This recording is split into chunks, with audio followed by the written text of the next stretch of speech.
नमस्कार दोस्तों, मुद्दे की बात में आपका स्वागत है। यूपी के इटावा कांड ने तूफान खड़ा किया हुआ है।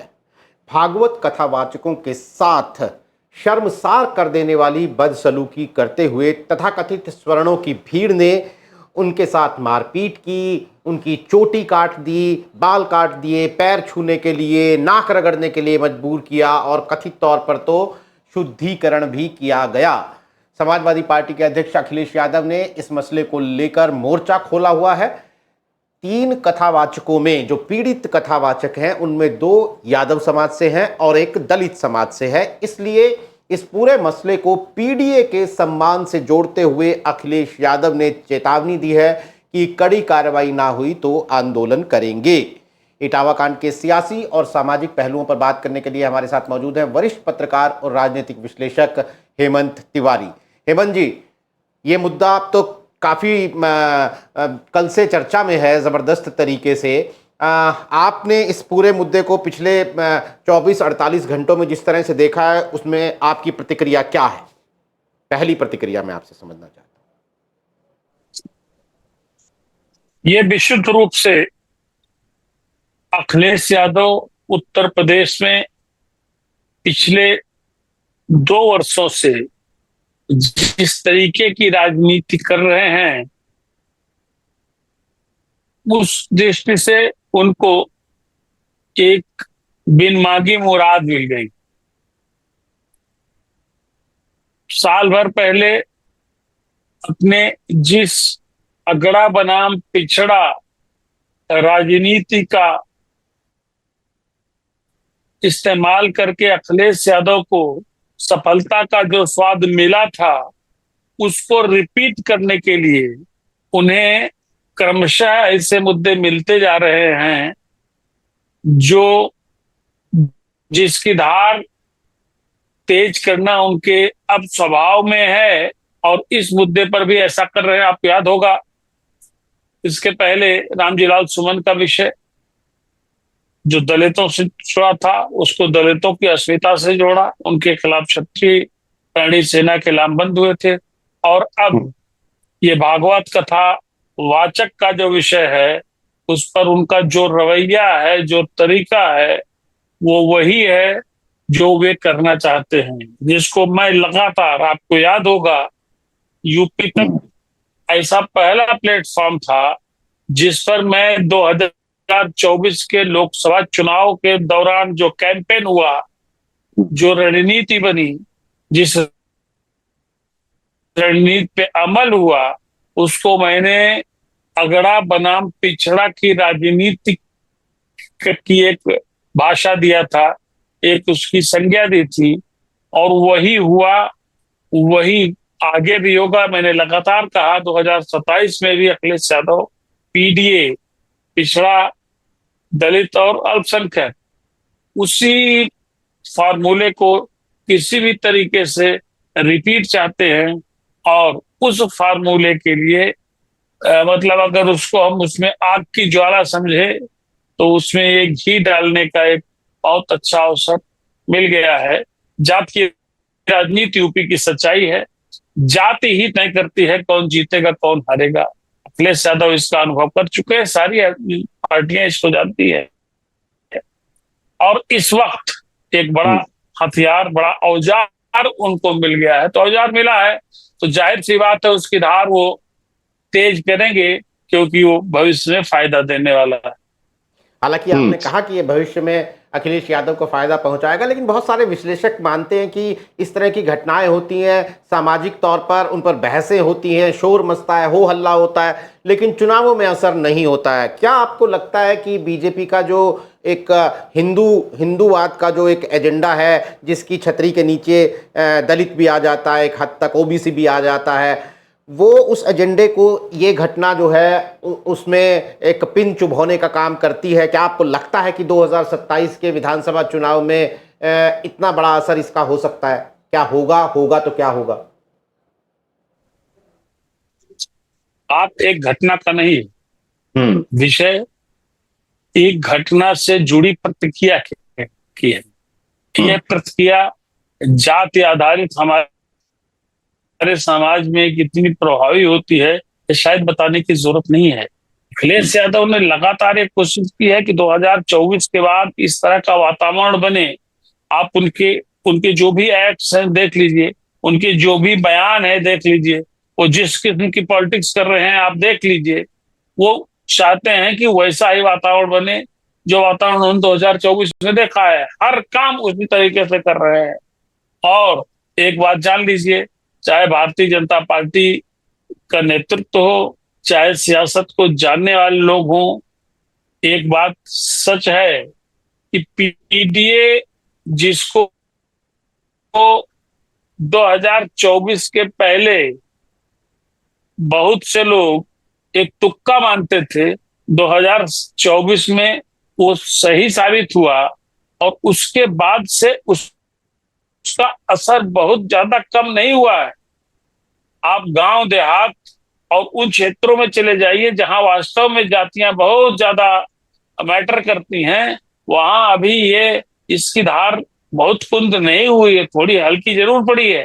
तो ऐसे में जब इस तरह की घटनाएं समय समय पर होती रहेंगी, ये जो जातीय स्वाभिमान का विषय उठता रहेगा, तो स्वाभाविक सी बात है इसका प्रभाव समाज पर पड़ेगा। यही समाज तोड़ देने जाता है। यही समाज तो जातियों के आधार पर अपना प्रतिनिधि चुनता है। अब कहाँ योग्यता देखी जाती है उम्मीदवार की, कहाँ योग्यता देखी जाती है किसी पार्टी की। अब तो जाति देखी जाती है पार्टी की, जाति देखी जाती है उम्मीदवार की, पार्टी किस लाइन पर चल रही है ये देखा जाता है। यहाँ मेरा मानना है कि चाहे वो रामजी लाल सुमन वाली घटना हो और चाहे ये घटना हो, इस घटना से भारतीय जनता पार्टी फिलहाल बैकफुट पर है और उसको समझ में नहीं आ रहा क्या किया जाए। हालांकि अगर व्यवहारिक दृष्टि से आप देखें तो जो सरकारी कदम उठाए गए हैं वो तो ठीक है, फिलहाल ठीक है। ठीक इसलिए भी है कि जिस तरीके की बात अखिलेश यादव कर रहे हैं, या फिर आप देखिए वो एक कभी ट्वीट देखा आपने, वो आजाद समाज पार्टी के चंद्रशेखर आजाद का, चंद्रशेखर रावण का, वो भी, उनको भी दलितों की स्वाभिमान की याद आ गई है। उन्होंने भी चुनौती दी है कि अगर कुछ कार्रवाई नहीं हुई तो चूंकि इसमें एक कठेरिया जात का जो ढोल वादक है, तीसरा कथावाचक, हाँ तीसरा ढोल जो वादक। नेत्रहीन है, हम्म। जी जी, ढोल वादक है जो नेत्रहीन है, श्याम कठेरिया, वो शेड्यूल कास्ट से आता है। और वो इलाका जो है इटावा का, कठेरिया बिरादरी जो दलित जात से आती है, उसका बहुत बड़ा क्षेत्र है, उनका बाहुल्य है दलितों में उस पूरे इलाके में। तो चंद्रशेखर आजाद भी कूद रहे हैं, अखिलेश यादव भी कूद रहे हैं। तो अखिलेश यादव कम से कम इस अकेली घटना में अखिलेश यादव को तो पी भी मिल रहा है और डी भी मिल रहा है, यानी पिछड़ा भी मिल रहा है और दलित भी मिल रहा है। इसीलिए उन्होंने पूरा, आप देखिए उनका अंदाज देखिए, कल जिस तरीके से उन्होंने सब कुछ किया, जिस तरीके से वहां पूरा उनकी प्रेस कॉन्फ्रेंस के दौरान आपने देखा अखिलेश यादव का जो आपने अंदाज देखा, जिस इशू को उन्होंने उठाया और जिस पीडीए को पर उनका फोकस लगातार रहा, तो इसको तो उन्होंने पीडीए यानी कम से कम इस घटना में पिछड़ा और दलित के सम्मान और उनके स्वाभिमान से इस विषय के जोड़ दिया। जाहिर सी बात है कि इसके पीछे वही राजनीति है जो फिलहाल पिछले कुछ समय से अखिलेश यादव कर रहे हैं, जो उनको फायदेमंद साबित भी हुआ है और जो फायदेमंद साबित हो भी सकता है। जी बिल्कुल। और बीजेपी जो चुप है एकदम, बीजेपी की तरफ से कोई बयान मोटे तौर पर नहीं है, तो क्या फंस गई है क्या बीजेपी की? अगर पीड़ितों का पक्ष लें तो ये जो कथित स्वर्ण है, ब्राह्मण है, वो नाराज होंगे। अगर उनका पक्ष लें तो यादव समाज और दलित समाज का वोट जो कि मिलता है बीजेपी को, वहां पे होगा। तो ये बीजेपी ना उगलते बन रहा है ना निगलते बन रहा है, जैसी स्थिति हो गई है लगता है बीजेपी के लिए। बिल्कुल सही, आपने बहुत सही विश्लेषण यहाँ दिया है कि न उगलते बन रहा है और न निगलते बन रहा है। पर एक बात, अब बीजेपी करे तो क्या करे, आप देखिएगा, उसकी भी अपनी मजबूरी है। वो कहीं से कुछ उसका रिएक्शन किसी प्रकार का आने का कोई अवसर ही नहीं है। उसको समझ में नहीं आ रहा क्या करे। हाँ, एक बात तो आप जान लीजिए, और वैसे अखिलेश यादव पर इससे कोई असर पड़ने वाला नहीं है। अखिलेश यादव को पता है, वो मान के यही चलते हैं कि सवर्णों का कोई समर्थन उनको नहीं है। सवर्णों का समर्थन अब उनको खाली वहीं चाहिए जहां उन्होंने सवर्ण बिरादरी के उम्मीदवार देने हैं। वो अपनी दम पर वहां अच्छा परफॉर्म कर सकते हैं। बाकी तो उनकी लाइन चल ही रही है। पर जहां तक बीजेपी का प्रश्न है, बीजेपी के सामने तो थोड़ी दिक्कत है ही है। और ऐसी नहीं, जाति और धर्म को लेकर के ज्यादा दिक्कत है। ये हालांकि ये अलग बात है कि भारतीय जनता पार्टी जिस बृहत्तर हिंदुत्व के की छतरी बनाने की बात करती। हम्म लगता है इंटरनेट कनेक्शन हेमंत जी का जो है वो डिस्टर्ब हुआ है। हम कोशिश करते हैं कि हेमंत जी दोबारा हमारे साथ जुड़ेंगे। लेकिन मैं इस बीच बता देता हूं कि जो इटावा कांड पर जो पूरी राजनीति हो रही है, जिस तरीके से अखिलेश यादव ने पूरी मोर्चाबंदी कर दी है, इसे पीडीए के सम्मान से पूरी तरह से जोड़ दिया है। चंद्रशेखर इसमें चंद्रशेखर ने भी अपनी एंट्री कर ली है इस पूरे विवाद में। तो हेमंत तिवारी जी से जो हम बात कर रहे थे, उनका साफ तौर पर यह मानना है कि पीडीए के अपने जिस हथियार को पिछले लगभग 2 साल से अखिलेश यादव लगातार धारदार बना रहे हैं, कोशिश कर रहे हैं उसकी धार तेज करने की, तो इटावा कांड एक मनमांगी मुराद अखिलेश यादव को, जिसे कह सकते हैं कि मिल गई है। इटावा कांड में माफी चाहता हूं दोस्तों, ये कॉल तो इटावा कांड के बाद बीजेपी जिस तरह से चुप है, बीजेपी से ये मसला ना उगलते बन रहा है ना निगलते बन रहा है, क्योंकि दोनों तरफ का जो पीड़ित समाज कथावाचक हैं वो यादव समाज से और दलित समाज से आते हैं, उनके भी वोट का एक हिस्सा बीजेपी को मिलता है। और जो जिनके ऊपर आरोप है वो कथित तौर पर स्वर्ण है, ब्राह्मण समाज से आते हैं, वो तो बीजेपी का वोटर है ही। तो हमारे साथ मुझे लगता है कि दोबारा कनेक्शन जुड़ गया है हेमंत जी का। हेमंत जी, आवाज आ रही है आपको मेरी? जी, आप कंटिन्यू कीजिए अपनी बात। जी, आप अपनी बात कंटिन्यू कीजिए कि आप बीजेपी की जो स्थिति है उसके ऊपर कुछ कह रहे थे। बीजेपी की के सामने इस वक्त दोहरे दुख का सामना उसको करना पड़ रहा है। अब क्या करे, किसको लेके चले। और इधर जहां तक ब्राह्मणों का विषय है, ब्राह्मणों के विषय में भाजपा कोई स्टैंड ले नहीं सकती। इधर कुछ घटनाएं ऐसी हुई हैं निकट अतीत में जिसको लेकर के ब्राह्मणों में भी थोड़ी सी नाराजगी की बात सामने आ रही है धीरे धीरे। तो वही आपने बहुत सही शब्द का प्रयोग किया, सही विशेषण है कि भाजपा के सामने न उगलते बन रहा है न निगलते बन रहा है। यानी एक तरफ नागनाथ, एक तरफ साफनाथ। बहुत दुष्काल है उत्तर प्रदेश में भारतीय जनता पार्टी के सामने। और ये सही है कि जो जातीय सम्मान की बात है, उस तरह का वातावरण लगातार बन रहा है। तो फिलहाल तो अखिलेश यादव के लिए एक बढ़िया अवसर है, और राजनीति में कोई शुचिता और नैतिकता अब बहुत ज्यादा नहीं रह गई। हालांकि एक बात देखिए कि ये घटना तो स्वाभाविक रूप से अत्यंत घृणित है, निंदनीय है सभ्य समाज में। और भारत जैसे लोकतंत्र में इस तरह की घटनाओं की अपेक्षा तो नहीं की जाती है। ये तो बहुत ही खराब है। और अब घटना के तह में जाने का काम तो फिलहाल पुलिस का है, लेकिन प्रथम दृष्टया जो लगता है कि भाई जाति के आधार पर आप किसी के साथ इस तरह का व्यवहार नहीं कर सकते अगर वास्तव में ऐसी घटना हुई है और हुई योग्य, ऐसा लगता है प्रथम दृष्टया। आप जो देखते हैं, जो विजुअल्स दिख रहे हैं, उसमें लग रहा है कि उनके साथ ज्यादती की गई है। ये तो वो इलाका है, ये वो इलाका है नीरज जी, जहां उसी इलाके से आने बाद थोड़ी दूर आप चले जाइए, बाबा जय गुरुदेव थे, यादव जात से थे, उनके प्रवचन सुनने सारे समाज के लोग जाते थे। लाखों लोगों की भीड़ इकट्ठा होती थी। इसी बिरादरी से आते हैं, वो योग गुरु बाबा रामदेव बिल्कुल। कितना प्रवचन करते हैं, सब जाते हैं। तो इसको तो कम से कम इस घटना को तो बहुत ही बुरा कहा जाना चाहिए। नहीं, जाहिर तौर जी पर जी। लेकिन घटना के बाद जो राजनीति हो रही है, ये हम्म, बहुत अच्छी नहीं है। ये बहुत हम्म, अच्छी नहीं है। ये कुल मिला करके एक गांव में हुई एक घटना है, जिसमें कुछ लोग शामिल हैं। जो शामिल हैं उनके खिलाफ पुलिस जो है कार्रवाई कर रही है।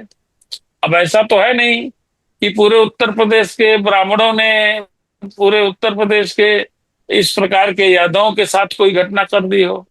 ये तो एक गांव की घटना है, एक स्थान की घटना है, और एक आपराधिक घटना है जिसका अन्वेषण पुलिस कर रही है। तो कायदे की बात है, इस पे राजनीति करना भी मेरे विचार से तो न तो हम्म, नैतिक है, न न्यायोचित है। लेकिन फिर कह रहा हूं कि राजनीति में नैतिकता और न्याय और शुचिता बची कहाँ है? सब ऐसा करते हैं जब सब हम्म। लेकिन हाँ, करते मौका देख लेकिन के। सर हाँ, लेकिन अखिलेश सर अखिलेश देखो। यादव उनसे थोड़ा ज्यादा कर रहे हैं। लेकिन सर। घटना भले ही एक घटना के तौर पर इसे देखा जाए, इकलौती घटना है, लेकिन इकलौती घटना भी क्यों हो, जिस तरह की शर्मसार कर देने वाला रवैया दिखाया गया है किसी की, मतलब एक तो ये अजीब सा तर्क कि अपनी जाति छुपाई है। भाई जाति छुपाई है तो किसी के ऊपर पेशाब कर देंगे क्या? जाति छुपाई है तो किसी का सिर मुंडा देंगे क्या? पहली बात तो ये, छुपाई है नहीं छुपाई है वो अलग बात है, खुद ही बुलाया गया था। तो इसमें सामाजिक तौर पर वाकई घटना तो शर्मसार करने वाली है, और अपने इस रवैये के बावजूद चोरी और सीनाजोरी वाला रवैया भी गांव वालों ने दिखाया। खैर, हम अगले मुद्दे पर चलते हैं सर। अगले मुद्दे पर आते हैं, जो आपसे पिछली बातचीत हुई थी उसके बाद की एक बड़ी और राजनीतिक घटना हुई कि अखिलेश यादव ने अपने 3 विधायकों को बाहर का रास्ता दिखा दिया। ये विधायक जो फरवरी 2024 में राज्यसभा चुनाव के अंदर इन 7 समाजवादी पार्टी के विधायकों ने क्रॉस वोटिंग की थी, बीजेपी के कैंडिडेट को वोट देकर जिता दिया था, समाजवादी पार्टी के कैंडिडेट को हरा दिया था, तीसरा कैंडिडेट जो था। अब इतने समय बाद अखिलेश यादव ने इन 3 विधायकों को निकालकर बाहर कर दिया। जाहिर तौर पर इनकी विधायकी तो जाएगी नहीं। अब क्या आप इसे कैसी स्ट्रेटेजी देखते हैं अखिलेश यादव की, कि पार्टी से बाहर निकालकर उन्हें आजाद कर दिया, अब वो जो चाहे कहेंगे, अब उनके ऊपर कोई विहिप लागू नहीं होगा, वो खुले हो गए? या फिर अखिलेश यादव ने बीजेपी को फंसा दिया है कि भैया मैंने कर दिया इन्हें आजाद, अब तुम्हारे साथ जाकर इन्होंने जो एक जो उम्मीदें बांधी थी, अब करो उन्हें पूरा, बनाओ इन्हें मंत्री? बिल्कुल सही, बहुत बड़ा स्टेप उठाया अखिलेश यादव ने। हम्म, सामान्य तो दृष्टि से देखें तो लगता है कि उन्होंने इन्हें आजाद कर दिया। हम्म, दरअसल ये लोग जब 7 लोग बागी हुए थे तो हम्म, कार्रवाई 3 पर ही क्यों हुई? हम्म, और ध्यान दीजिएगा कि 3 के तीनों सवर्ण जात से आते हैं। हम्म, एक ब्राह्मण है, 2 क्षत्रिय हैं। हम्म, और इनकी फिलहाल अखिलेश यादव को ज्यादा जरूरत नहीं है। अखिलेश यादव जिस तरीके की, जिस मिजाज की सियासत इस वक्त कर रहे हैं, और जिस तरीके से आगे बढ़ रहे हैं 2027 के विधानसभा चुनाव के मद्देनजर, उसमें इन तीनों की कदाचित उनको कोई बहुत आवश्यकता नहीं है। नंबर 1। नंबर 2, ये भी हो गया कि भाई जाओ, तुमको आजाद किया, अब न तो तुम्हारे सामने कोई धर्म संकट है, न भारतीय जनता पार्टी जिस पार्टी ने तुम्हें तोड़ा, न उनके सामने कोई धर्म संकट है। तो जाओ और पालो। ये भी हम्म, एक कोशिश कर लो कि तुम्हें क्या मिलता है। तुम जिस उम्मीद से या जिस राजनीतिक लाभ के लिए या जिस लालच से आप गए थे भारतीय जनता पार्टी के साथ, हमारा साथ छोड़ा था, जिसको समाजवादी पार्टी के बहुत से नेता गद्दारी भी कह रहे हैं, तो जाओ ले लो। चाहे मंत्री तुमको बनाने के लिए ले गए हो या वादा किया हो तो मंत्री बना दे भारतीय जनता पार्टी। अब आप भी आजाद हो और भारतीय जनता पार्टी भी आजाद है। अब उसके सामने कोई तकनीकी और वैधानिक प्रश्न नहीं है कि आपकी सदस्यता सुनिश्चित नहीं है कि आपकी सदस्यता बची रहेगी या नहीं बची रहेगी, क्योंकि जो एक विधिक प्रक्रिया होती है उसके हिसाब से उन्होंने आपको फंसाया नहीं बल्कि आजाद कर दिया एक ट्रायल के तौर पर। तो जो ऐसे लोग हैं जो उन्हीं की पार्टी में इस तरह की राजनीति करना चाहते हैं, उनके लिए भी एक सबक का मतलब एक पाठ पढ़ाने का काम किया है अखिलेश यादव ने। और फिर अभी थोड़े दिन बाद भारतीय जनता पार्टी पर भी उनका वार होगा कि राज्यसभा चुनाव में आपने इनका इस्तेमाल कर लिया, अब ले जाइए, इनको मौका दीजिए, इनको मिठाई खिलाइए, इनको अवसर दीजिए।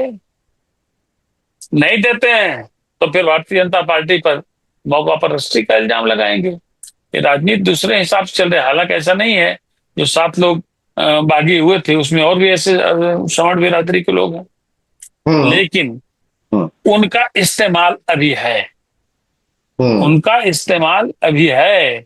और उनमें से कुछ को समाजवादी पार्टी 2027 में दोबारा टिकट भी दे सकती है। सबसे महत्वपूर्ण बात यह है क्योंकि उनकी क्षमता विधानसभा चुनाव जीतने की अभी भी है। लेकिन ये जो तीनों लोग हैं, अखिलेश यादव का अपना जो कैलकुलेशन है, समाजवादी पार्टी का अपना जो आकलन है कि ये फिलहाल अगर रहते भी साथ में तो इनकी सीटें निकलती नहीं निकलती, ये प्रश्न संशय के दायरे में रहेगा। तो कई बिंदु पर दृष्टि रख करके अखिलेश यादव ने इनको आजाद किया है। अब कम से कम सदस्यता इनकी बनी रहेगी, तो जो बाकी समय बचा है 1.5 साल या 1.25 साल, उसमें इनको मंत्री बनाए भाजपा और देखे, फिर ये भी अपना लाभ लें और आगे की राजनीति करें। हालांकि व्यावहारिक तौर पर ये जो तीनों लोग हैं जिनको समाजवादी पार्टी ने मुक्त कर दिया है, यानी असंबद्ध सदस्य जो अब हो जाएंगे, इनके लिए विधानसभा की भी राह थोड़ी सी कठिन होगी। इनको बहुत ज्यादा आसान नहीं है। इनका तो सारा जो सियासी कद था वो पिछले 2-3 चुनावों में तो समाजवादी पार्टी के ही वजह से था, और उनका जो समाजवादी पार्टी का जो पूरा एक वोट कॉम्बिनेशन बनता है उसी के चलते जीत रहे थे। अब बीजेपी के पहली बात तो ये कि टिकट मिलेगा कि नहीं मिलेगा, और अगर टिकट मिल भी जाएगा तो सीट निकालने में उतना आसान नहीं होगा, आप ये कह रहे हैं। बिल्कुल सही कहा, बिल्कुल सही कहा। हालांकि इसमें कोई शक नहीं कि मनोज पांडे जैसे नेता का अपना एक बड़ा आधार रहा है, अभी भी है, बड़ा आधार है। और राकेश सिंह और अभय सिंह भी पहली बार नहीं चुनाव जीते हैं, उनकी अपनी हैसियत वहां है। लेकिन मुझे मेरा अपना अंदाजा है, जो मैं देख पा रहा हूं, कि उनके लिए भी मुश्किल है, उनके लिए भी मुश्किल है। और यहाँ तक जा रहा था कि मनोज पांडे अब कोई दूसरी सीट ढूंढ रहे हैं, ऊंचाहार के बजाय सरेनी या कोई और जगह जाने की सोच रहे हैं। तो चीजें इनके लिए आसान नहीं है। लेकिन अगर भारतीय जनता पार्टी का कोई कमिटमेंट रहा है तो ये भी एक परीक्षण की बात होगी देखने वाली, कि भारतीय जनता पार्टी इनको सम्मान, अवसर, मंत्री पद या कोई इस तरह की जिम्मेदारी आगे देती है कि नहीं, ये भी देखना बड़ा। इसको अखिलेश यादव भी देखेंगे, सपा भी देखेगी और पूरी जनता भी देखेगी, पूरा प्रदेश देखेगा कि अब इनके साथ आगे क्या होता है। बिल्कुल नहीं, ये बहुत ही इंटरेस्टिंग पॉलिटिक्स हो रही है कि अखिलेश यादव ने पूरी तरह से गेंद जो है वो बीजेपी के पाले में डाल दी है। अब बीजेपी अगर इन्हें कुछ कोई इनाम देती है यानी मंत्री बनाती है तो उसमें काफ़ी अड़चने हैं इनके। ये जिन ज़िलों से आते हैं, जिन जगहों से आते हैं, वहाँ से पहले ही मंत्रिमंडल में लोग मौजूद हैं, लोकल पॉलिटिक्स है, समाजवादी पार्टी से आए हैं, इसलिए बीजेपी की लोकल पॉलिटिक्स इनके साथ नहीं है। ये तमाम अड़चने हैं, और अगर बीजेपी कुछ नहीं बनाती है तो उनके ऊपर मौका परस्ती का इल्ज़ाम लगेगा, जैसा हेमंत तिवारी जी ने अभी हमें बताया। तो अखिलेश यादव ने इस मोर्चे पर भी अपनी तरफ से एक बड़ा पत्ता फेंक दिया है। देखते हैं बीजेपी किस तरह से उस पर रिएक्ट करती है। लेकिन आज इटावा कांड और अखिलेश यादव की पार्टी में हुई इस उठापटक पर हमारे साथ बातचीत करने के लिए हेमंत जी, आपका बहुत बहुत शुक्रिया। तमाम दर्शकों का आभार। नमस्कार।